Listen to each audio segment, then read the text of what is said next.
حدیث میں آتا ہے، صحیح بخاری کی حدیث ہے کہ آپ صلی اللہ علیہ وسلم نے فرمایا کہ ایک بندہ جو ہے وہ گناہ کرتا ہے اور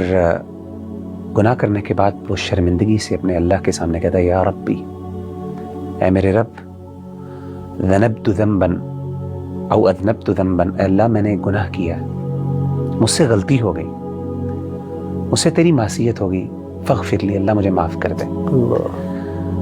تو اللہ کہتے ہیں رسپونڈ میں، نبی صلی اللہ علیہ وسلم نے فرمایا کہ اللہ کہتے ہیں کہ یہ میرا بندہ مجھ سے اس لیے مانگ رہا ہے دعا کہ اس کو پتہ ہے کہ اس کا رب بہت معاف کرنے والا ہے، غفور الرحیم، اس لیے مجھ سے مانگ رہا ہے تو میں اس کو معاف کر دیتا ہوں۔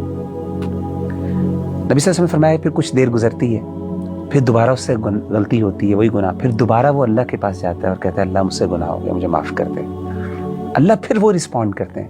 یہ میرا بندہ اس لیے میرے پاس آیا کہ اس کو پتہ ہے کہ اس کا رب بہت غفور الرحیم ہے، معاف کرنے والا ہے، تو میں بھی اس کو معاف کر دیتا ہوں۔ 3 دفعہ آپ نے فرمایا یہ،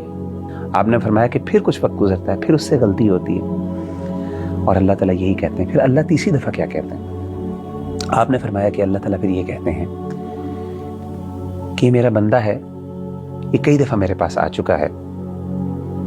تو اب میں نے اس کو معاف کر دیا، اب یہ جو چاہے کر لے، میں نے اس کو معاف کر دیا۔ یعنی ان ادر ورڈز، جب تک یہ مایوس نہیں ہوتا، ایک اور حدیث میں جب تک یہ مایوس نہیں ہوتا تب تک میں اس کو معاف کرتا ہوں، میرے لیے مغفرت میں نے اس کے لیے لکھ دی ہے۔